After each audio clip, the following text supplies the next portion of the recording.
today I am so fortunate. I've got Alicia Mazari-Andersen.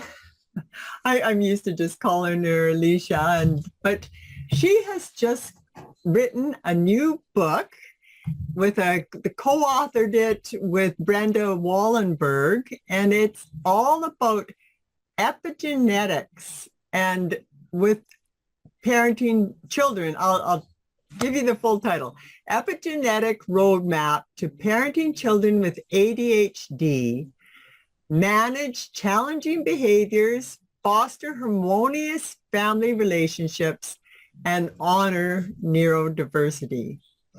And I've known Alicia for a while, and I know like when she started developing, her background is in nutrition. She's a nutritionist and also a biologist.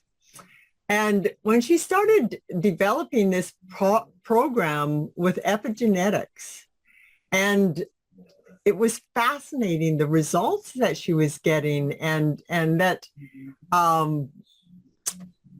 some things that are quite simple, and it might be confusing for you. So what is epigenetics? I know it's a big word. Probably a lot of people have never heard of it. I know I never did. So, and before I had speaking with Alicia. So first off, Alicia, welcome. And if you could explain what epigenetics is. Yes, absolutely. Well, first of all, thank you, Patrice. You know, I have known you for a while, and it's an honor to be here with your community. So let's break down the word, okay? Genetics. Everybody knows, or everybody thinks they know what genetics is. So what is genetics? Genetics refers to a molecule called DNA. DNA is a molecule that it's inside every single one of our cells. As human beings, we got all our DNA from our parents. The minute that egg from mom was fertilized by that sperm, we got the same DNA, and it's never going to change until we pass on. Our whole life is going to be the same one. So everybody understands genetics. Like within that DNA, there's specific genes. There's billions of them, and I'm probably going to give you a couple of examples in just a minute. However, when I studied genetics years ago, when I started biology, I shouldn't say how long ago, about 40 years ago, we had no idea about the word epi.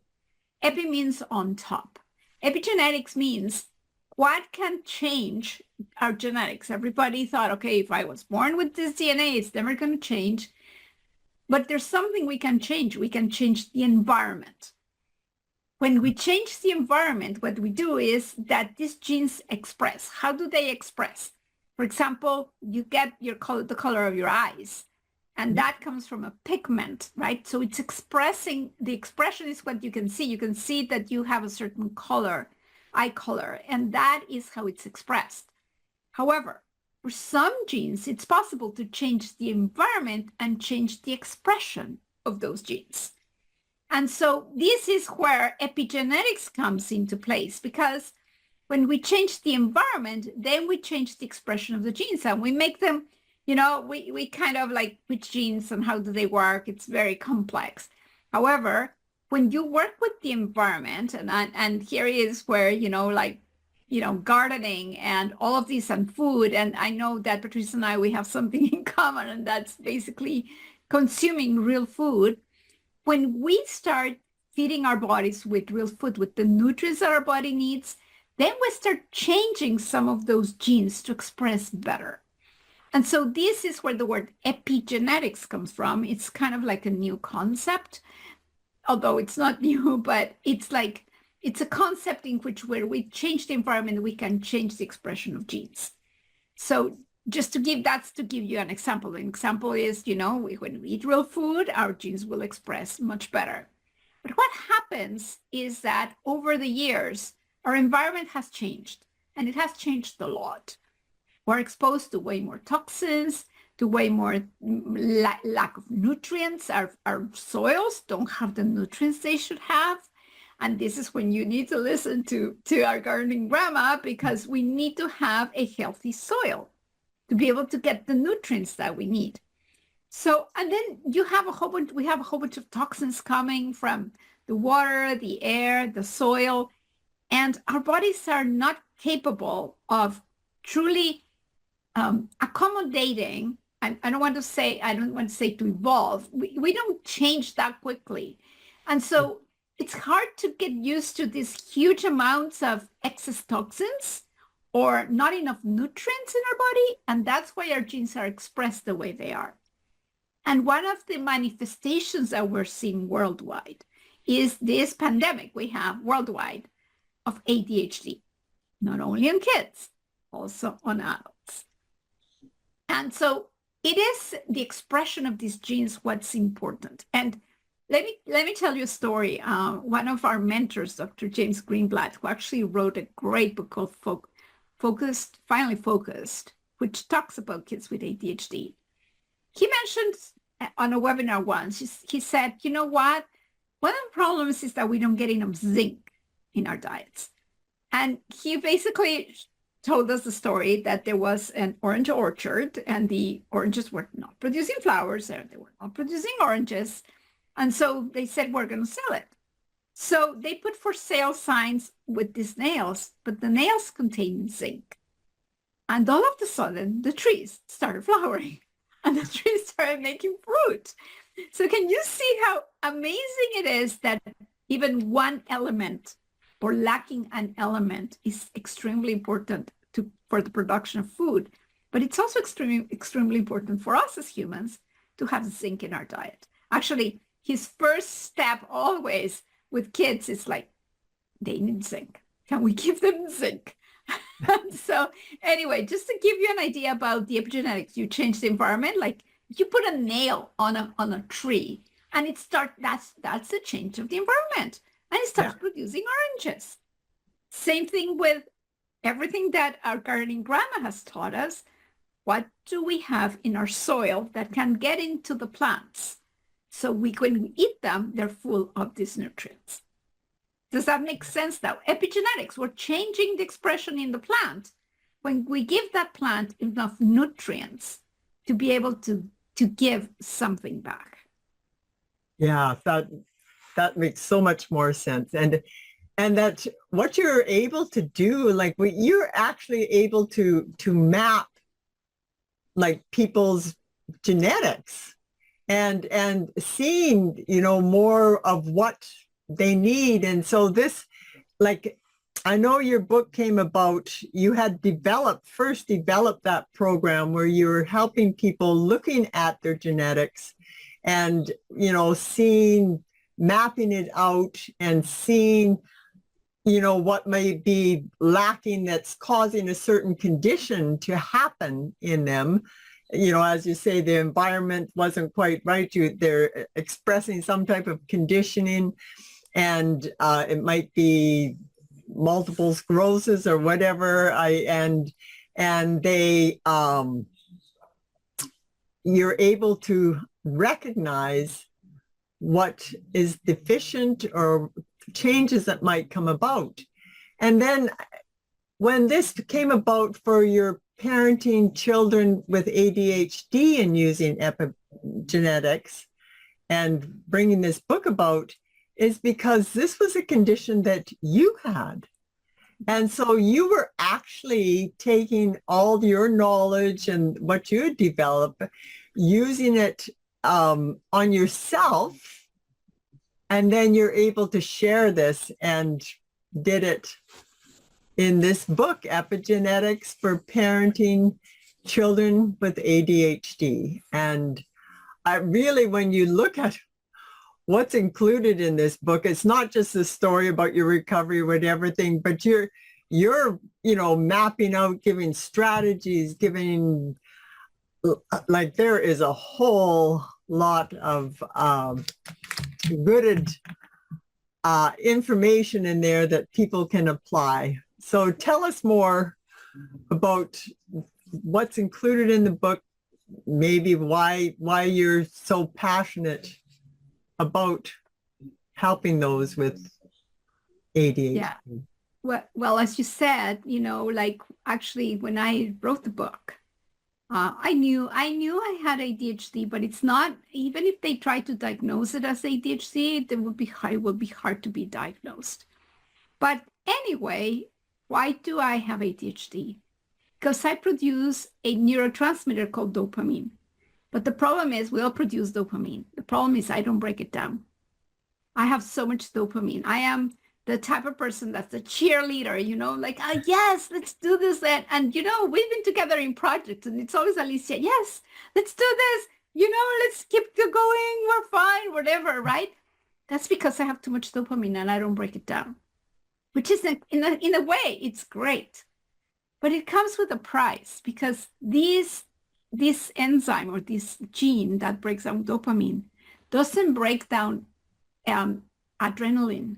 So my adrenaline is also really high. So my stress levels are really high. So it's kind of like matching. How can I decrease my stress so that, and then I can lower a little bit of dopamine. And for people that break down dopamine, they're like, can you give me some of it? I'm like, I would love to. I have extras, but that doesn't happen like that. However, so what we did, in the book, what it really showed me was to validate who I am from a different perspective and to really give myself a chance of saying, hey, I'm getting to know myself. And actually, we're translating the book to Spanish and the person was helping me translating read the book. And basically he said, wow, I can't believe how much I have learned about myself just reading the book. He was just impressed. But let me tell you a little bit about the content of the book. We separate it into 7 core steps because we believe that these 7 core steps, all of them have to do with ADHD. Of course, the first core step, imagine what it is, it's eat. Of course, food, we're big on food and it's very important to optimize food. So we work on eat. The second core step is move. So we all need to move our bodies, like I keep telling people, I cannot exercise for you. I cannot go out I cannot go out for a walk for you. I cannot be in nature for you. You have to do that part. So move is extremely important for everyone. Okay. And all of these are good for everyone. The next one is sleep. There is a huge connection with ADHD and not being able to sleep, but we actually can show people from the genetics why they cannot sleep or why is it they cannot get to recover during sleep. Where the ideal sleep is like you wake up and then you say, oh, I have slept enough. I feel recovered. I'm ready to start my day. That's not the case for a lot of people. So working with sleep is another one of our core steps. Our fourth core step is detox. As I was mentioning, there's a lot of toxins, but we all detox different.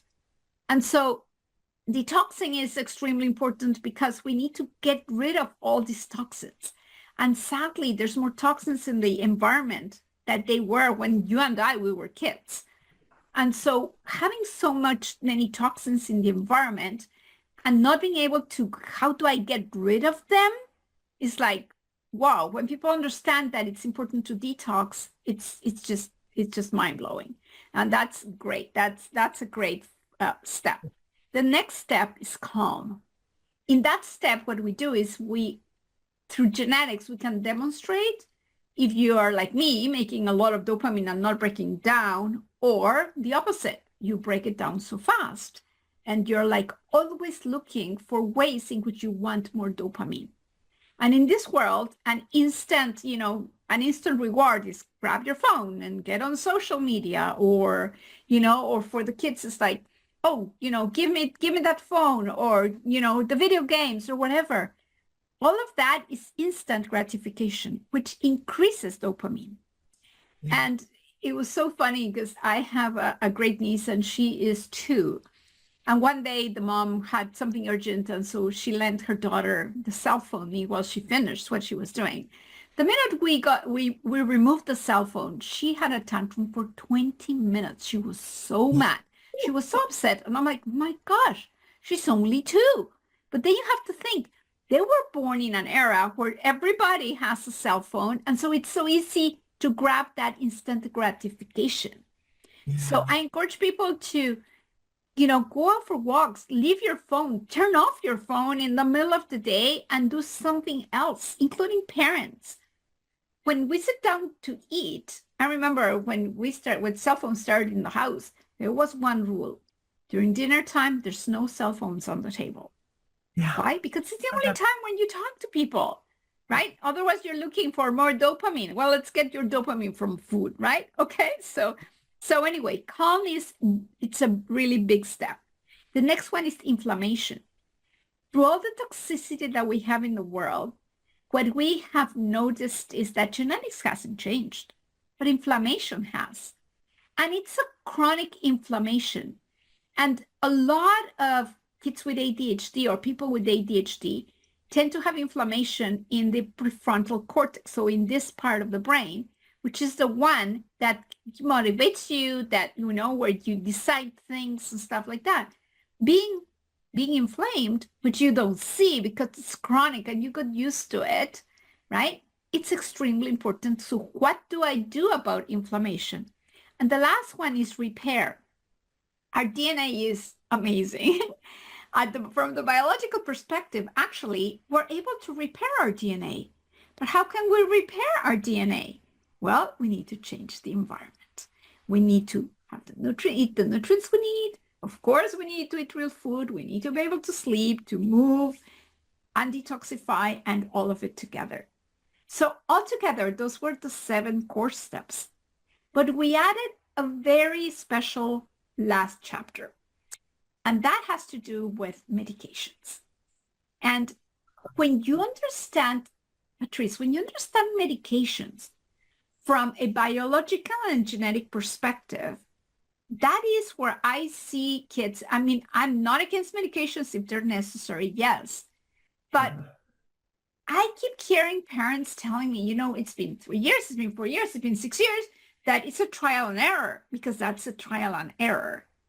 And it's like, how many medications could your kids have gone through? How many times they have changed them?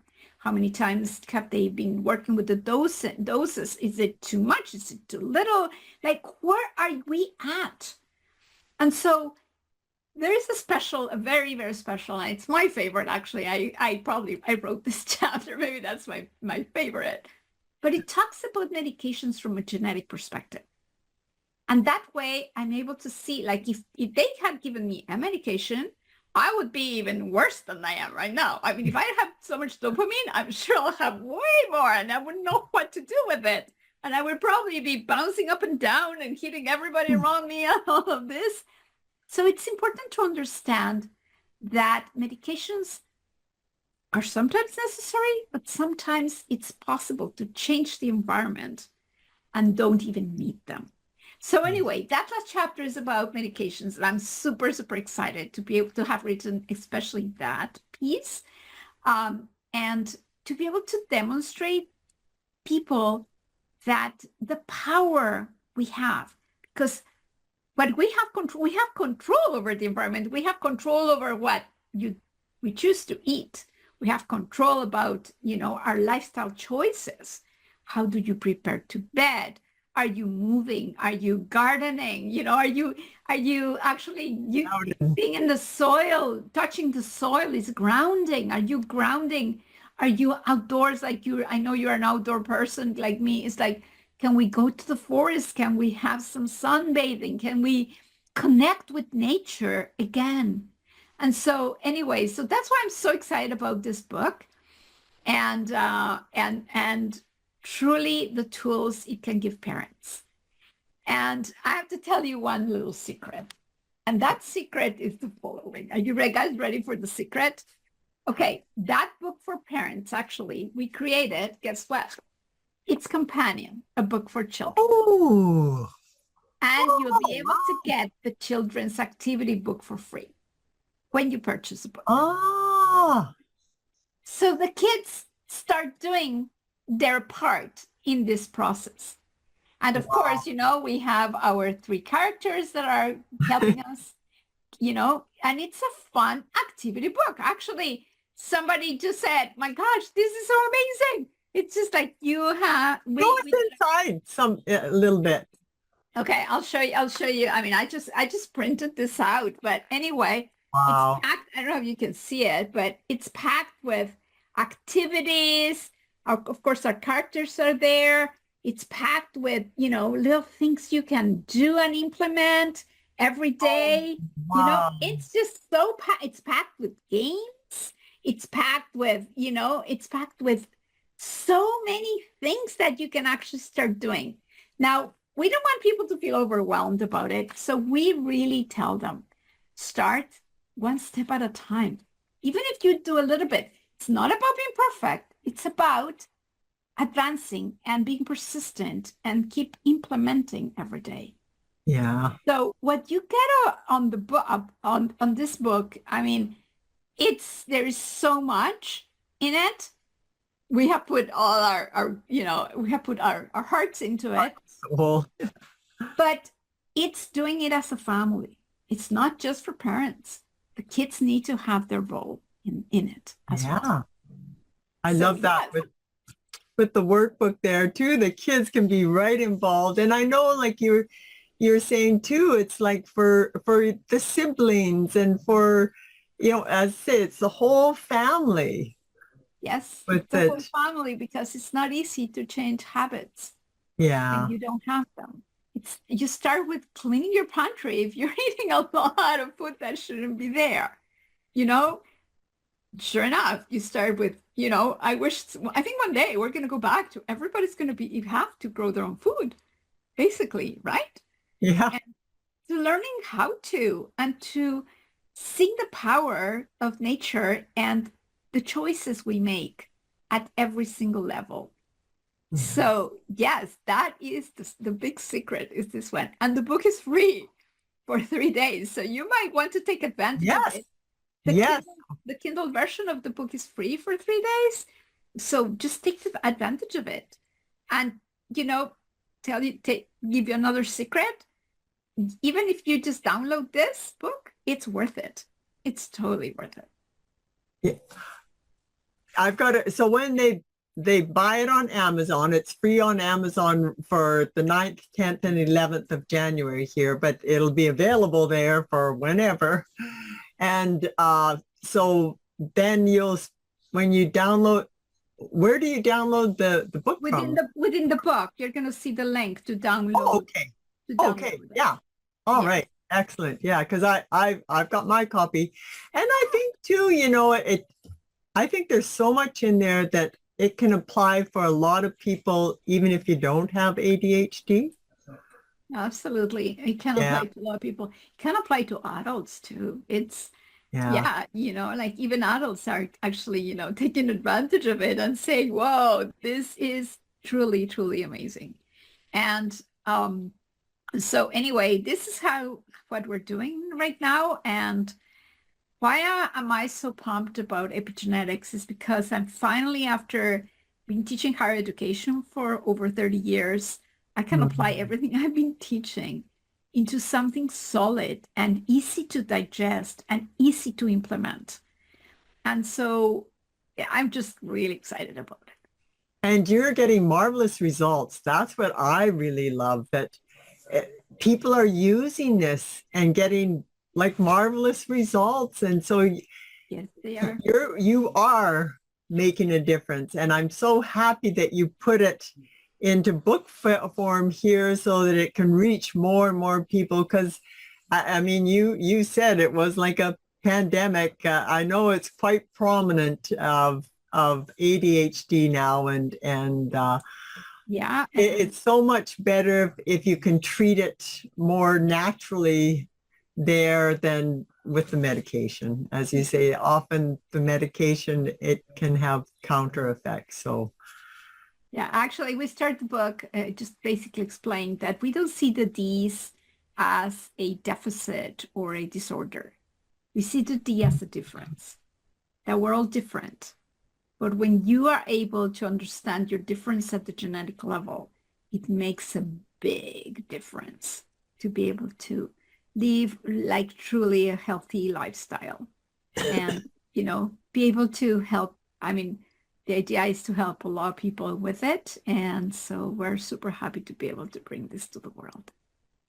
Excellent. And I know you're the quality of the work you do and everything. So I know it'll be a marvelous book. I just got my copy today, so I'm going to dive into it. I don't have ADHD, but there is so much in there, and now that I know the workbook too. So I mean, that's for the kids, but heck, it makes it You just want one, right?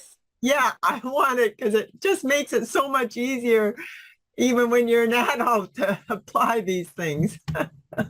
Yeah, the kids book definitely, an adult can definitely apply them. So Yeah. yes, definitely it's beautiful. It's been a beautiful work. It's been my joy truly to do this. Well, thank you very much. And thank you for coming here and presenting and telling us about this. So, I had to actually look up the word epigenetics. So you described it beautifully, and all the marvelous things you can do with that study and practice. So thank you very much. Thank And you, folks, so find it. It's Epigenetic Roadmap to Parenting Children with ADHD. And the full title, Managing Challenging Behaviors, Fostering Harmonious Family Relationships, and Honor Neurodiversity. Get your copy, and it says, I don't even think you have to have ADHD. I think it can apply to a lot of different people. I know I'm going to get lots out of it. All right. Thank you very much, Alicia, and congratulations. Thank you.